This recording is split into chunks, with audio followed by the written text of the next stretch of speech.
Good evening, everyone. Thank you so much for continuously viewing my videos. I have seen, even though recently I have started the videos, not many viewers actually. There are around 20-30 viewers who have been seeing my videos. So I request all to share the video as much as possible. If you feel these videos are giving some information to you about the knowledge of licenses for the seafarers, flag state, STCW, etc. Okay, my target is to almost put a video daily. We'll see how it goes. My target is to at least put 100 videos in the next 3 months. So I want to cover various topics related to crewing and merchant navy, so that people get benefited of what I have learned during my entire career. Okay, for this video, we have been seeing the licenses. We have been seeing we have started from STCW. We have seen what are the functions. We have seen flag state, what are the endorsements, all those things we have seen. And the last we have been seeing what are the licenses and what are regulations based on which the licenses are issued. Today we will have a practical session where I will take a sample certificate of competency and of an officer, and I will show you what all needs to be checked in that certificate of competency. What are the details and how the functions which we talked about earlier, all are practically how it is issued, and when you are going to put a seafarer on board and you get to see the document and you need to do the document check, how you can do the check and what all needs to be seen in the COC. Okay, let's go into the video. Thank you so much. Let's go into the video. This video, as mentioned before, we are going to cover a sample of the license, what is issued.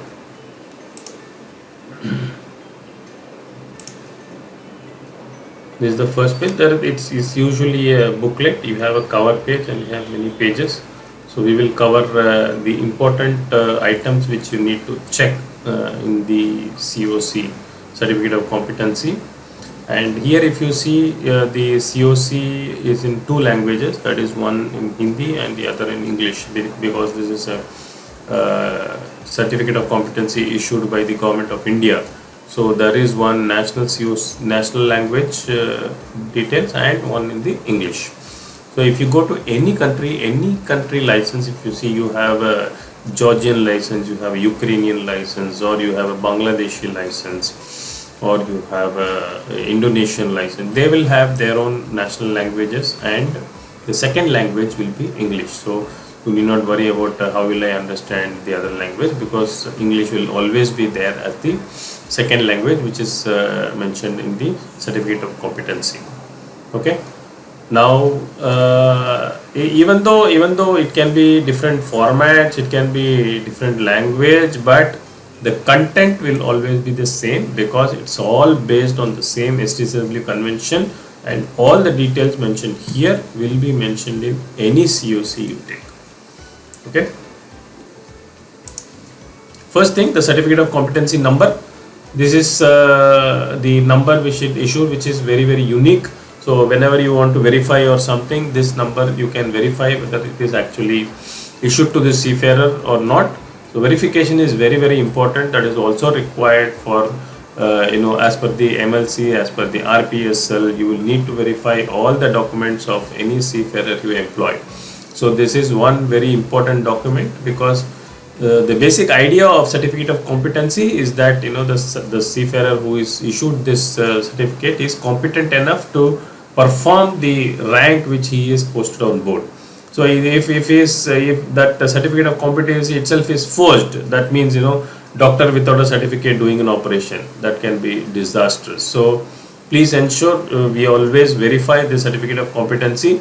For Indian COCs, you can go and directly check on the Director General of Shipping website. For UK, you have an email address. So most of the countries, you can go to the IMO site. You have details of verification. So all the nationalities are given there. and the procedure is also given. If it is online, they give you the online how you need to go. If there is email, they give you the email address how you need to go and check. So all the countries IMO you can go and verify the COCs.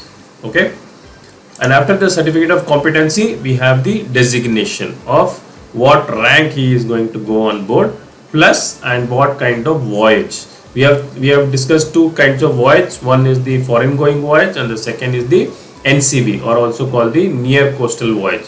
Okay, these are the two types of voyages we have in STCW convention, and the master certificate is issued, or any certificate is issued first for the GRT and next for the area of operation. Okay, next comes the which regulation 2/2 of STCW convention. 2/2 mentions what, again that is also mentioned just on top of what is regulation 2/2, that is master on ships 500 gross tonnage or more. That's why I also told you in the earlier video that everything is mentioned in the certificate of competency. It is not that you will need to take out STCW convention and sit with the book so that you can verify the competency certificate whether it is correct or not for your ship. All the details are mentioned in the certificate of competency only, so you need to put some time and read through the COC what it is written. Okay, so here it is clearly mentioned the regulation 2/2. As you will remember, we have covered the same thing in previous couple of videos back, where we mentioned that master of a foreign going ship worldwide trading will be as per the convention, STCW convention regulation 2/2, that is chapter 2 regulation 2. Okay, then next is the name of the seafarer. Obviously this need to check, and you always check the spellings of the name of the seafarer. If there is, it is actually as per the, ideally it is always, the passport is always the base document. Anything you issue to a seafarer, you should always check the name as spelled in the passport. So because he is going to travel abroad, everywhere he is going, so you will be issuing a lot of documents other than the joining papers, etc., etc. You always check the base name is the name which is mentioned in the passport. This is one more page where other details are given, and again if you see this page also, you have both Hindi and English. So every statement which is given in Hindi also will be replicated in English. If you see, it is written certificate issued under the provision of the Merchant Shipping Act 1958, 44 of 1958, and the International Convention on the Standard of Training, Certification and Watchkeeping for Seafarers 1978 is amended. So what is this? So if you see, this is what I am talking about. This area is what I am talking about. Sorry, my hand is going up and down. This area is what I am talking about. So certificate is issued under the provision of Merchant Shipping Act 1958. Okay, and the International Convention. So basically they are telling certificate, STCW convention is also there, and the Merchant Shipping Act of India is also there. As if you have seen my earlier videos, I had mentioned IMO doesn't have authoritative power on enforcing the regulations or the conventions which it creates. It has only a guidance structure.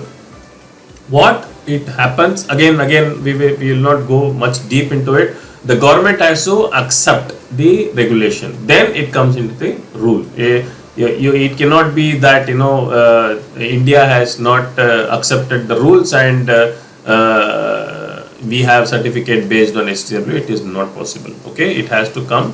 It's a legal process is there. Then they will approve. Then it gets. I will cover this in one of the other videos. It is called the ratification. I will discuss what kind of, there are different types of ratification. How the how the convention comes into being, how it is checked, how it is approved. All those things are there. So that's a big video by itself. So I will cover it in future videos on what is IMO and how it is the conventions are made and etc. etc. Okay, coming back to this video. So you can see here that it is as per the Merchant Shipping Act, which has put in this SCW convention, which is imported from the SCW convention, incorporated into the Merchant Shipping Act. Okay. And also, if you see this line, the Government of India certifies that the holder of this certificate has been found duly qualified in a provision 2/2. Again, this regulation is mentioned here of the SCW convention as amended, and has been, see this, you will always see this as amended word, as amended, because now they have always mentioned SCW convention 1978, otherwise they will mention 1978. For example, if you see here, certificate and watch keeping of seafarers 1978 as amended. Just see if I can erase.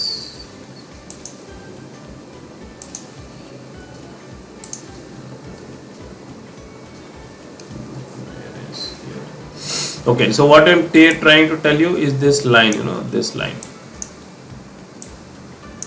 So here it mentioned 1978 as amended. Okay, so basically there are so many different versions which keep coming, and the conventions get updated. So there is 1978, 1995, now the latest is 2010. Okay, so it keeps changing. So that is why it is mentioned as amended. So it is basically whenever it is amended, it is as valid as per that as well, and has been found competent to perform the following functions subject to any limitations indicated. So again here, until this is the expiry date. Again, this is a very, very important date. This is the most important item which you need to check. Okay, if he has some extension, that this page will still be there, and people now, the countries have given some stickers. They don't change the booklet, it is just a sticker which you put it on the one of the pages of the booklet. Okay, if there is a card, I think they might be giving you a new card, something like that. Okay, so this is very, very important date.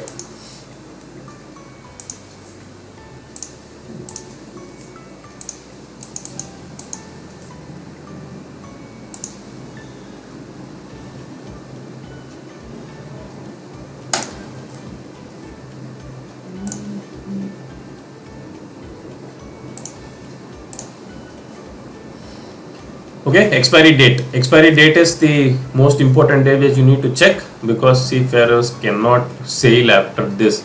That is, you can get an exemption for a voyage if he is out at sea, so it is valid till the next port, but you have to check these dates. You cannot take chances with this date.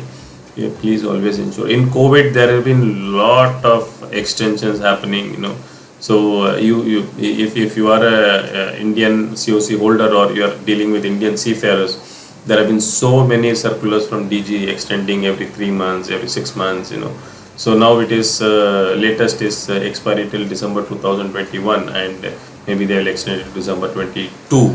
Based on, they have already extended to December 22 based on certain criteria. So you have to be very, very careful. Read those circulars very well. Because there are some catch points. By this date they have to be on board, or by this date they have to be ashore. All those requirements are there. Then only that certificate is valid till December 22. So don't be under the impression that December 22 tak hai, all the certificates are valid till December 22. That doesn't happen that way. Okay. So expiry date is a very, very important date. And next comes the function and level. See, which we have done in the earlier videos. If you have watched my previous video, you will be very clear on what is this about. What is this 1, 2, 3 management? This management and operation we will see the next video. Okay, this we will keep it for the next video. This is the level which is there, which we will discuss in the next video. So this is 1, 2, 3 and 7. So this 1, 2, 3 is management level, and the 7 is the operation level. Okay, there are two different levels for different functions. Okay, we have seen what are the functions. What are the 4 functions here? What is function 1? What is function 2? What is function 3? What is function 7? Oh sir, we have to again remember that. Again, that is also mentioned in the certificate of competency. We will just see in a minute. Okay, to tell you now, it is Function 1 is the navigation, function 2 is cargo, and function 3 is the ship operations and care of personnel, and function 7 is the GMDSS or the radio communication. Okay, these are the 4 functions which is valid for this seafarer. So basically, whose certificate will this be? What is the which will be the rank? If you can see from this level, the function and the level, you can guess which seafarer. It should be a management level seafarer. Okay, and also it is clearly mentioned here. If you see,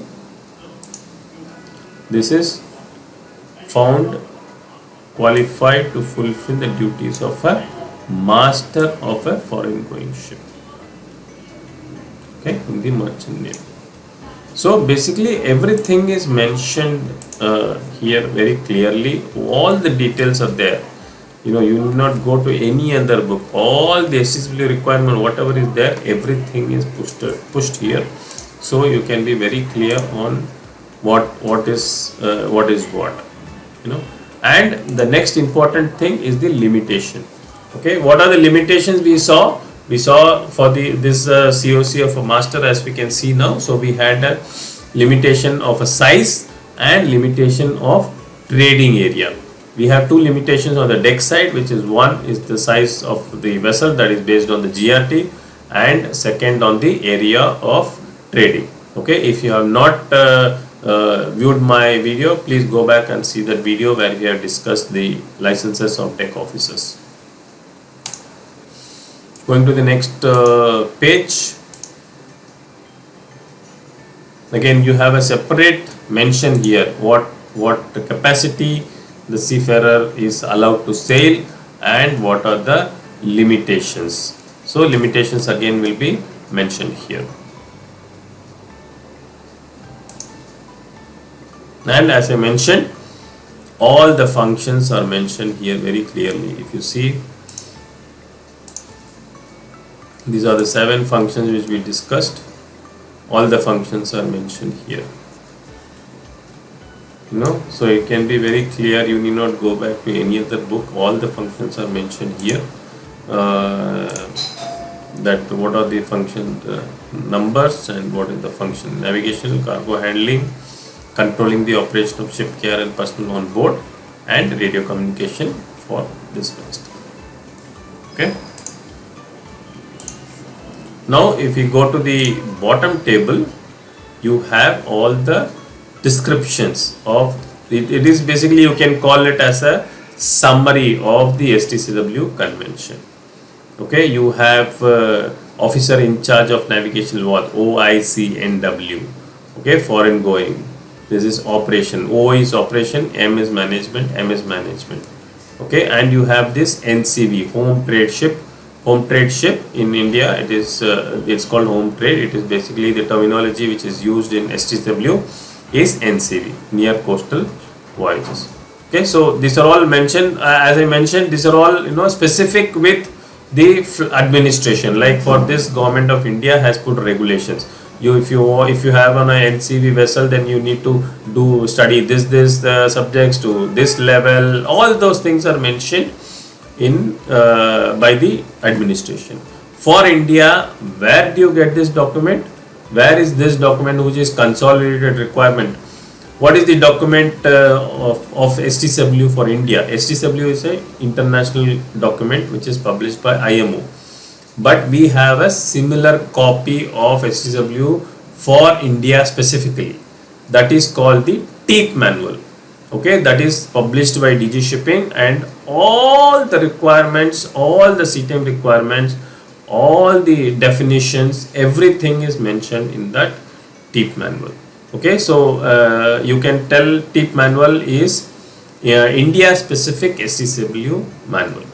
Okay, the TEEP manual you can freely download. It is there as a circular in the DG Shipping website, and I can also put a link to the TEEP manual here so that you can download it and see it. It's again a big booklet, and you can go through all the regulations which are required. You can search for any kind of a ship, anything, you will get all the things specific to Indian flagships. Again, as I told you, this this is all specific to the Indian government and published for the Indian flagships. You know, if there is a different flagship, like you have Panama flagship, Liberia flagship, then Panama will publish the requirements or Liberia will publish the requirements.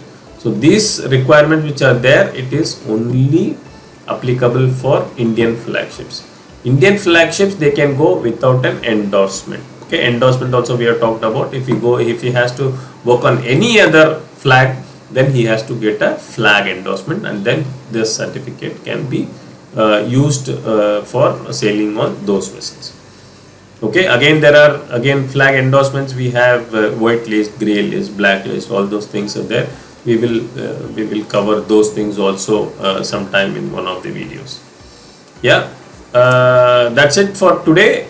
We will